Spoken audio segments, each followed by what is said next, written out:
Hi అండి, అందరికీ నమస్కారం. శ్రీమాత్రే నమః. శుక్రవారం పూజ ఈరోజు. అందరూ ఎలా ఉన్నారు? నేనైతే బాగున్నాను. మీరు బాగుండాలని కోరుకుంటున్నాను. ఈరోజు మా ఇంట్లో అమ్మవారు చూడండి ఎంత ముద్దుగా కనిపిస్తుందో. మీరే చెప్పండి అమ్మవారు ఎలా ఉన్నదో కామెంట్ చేయండి. అమ్మని ఇలా చామంతి పూలు గులాబీ పువ్వులతో అలంకరణ చేసి కుంకుమ పూజ చేశాను. ఈరోజు లక్ష్మీదేవి దీపం పెట్టుకున్నాను. ఆ తల్లికి కూడా నేను గులాబీ పువ్వులతో అలంకరణ, చామంతి పూలు, బంతి పువ్వులతో కూడా అలంకరణ చేసుకున్నాను. అమ్మవారి పాదాలండి ఇక్కడ ఉన్నాయి అమ్మవారి పాదాలు. అలాగే ఈరోజు నైవేద్యం ప్రసాదం కింద దాలిం కమలాపండు, మరొచ్చి యాపిల్స్, సపోటా, రేంగాయలు పెట్టుకున్నాను. అలాగే అమ్మకు పరమాన్నం పెట్టాను, పాలు కూడా పెట్టాను. ఎప్పుడు పాలు పెడతాను కదా, పాలు కూడా పెట్టాను. అలాగే ఈరోజు అమ్మవారిని ఇలాగ అలంకరణ చేసుకున్నానండి. అమ్మవారు పెద్ద అమ్మవారు కూడా ఇలాగ అలంకారం చేసుకున్నాను. అమ్మవారిని కూడా ఇలాగ అలంకారం చేసుకున్నాను.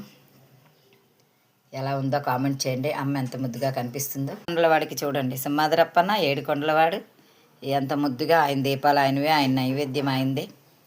ఎలా ఉన్నారో స్వామివారు కూడా ఎలా ఉన్నారో కామెంట్ పెట్టండి, లైక్ చేయండి, కామెంట్ పెట్టండి.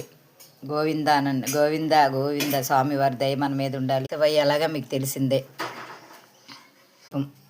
ఎప్పుడు పెట్టుకుంటాను మీకు తెలిసిందే ఉప్పు దీపం. అమ్మవారు ఎలా ఉన్నారో కామెంట్ పెట్టండి.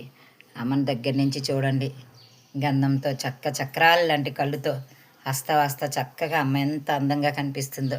అలాగే తల్లి కూడా ముద్దుగా ఎలా కనిపిస్తుందో కామెంట్ పెట్టండి. అమ్మ ఎలాగుందో సపోర్ట్ చేయండి, లైక్. అమ్మ ఎలాగుందో చెప్పండి. మా పూజా విధానం ఇలా అయితే పూజ చేశానండి.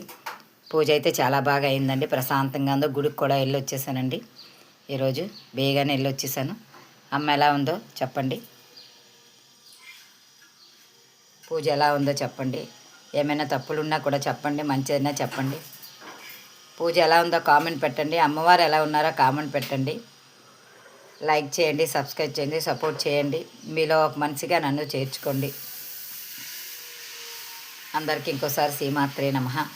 అమ్మదయ ఉండాలి, మీ అందరి మీద అమ్మదయ ఉండాలి, అందులో మేము కూడా ఉండాలి.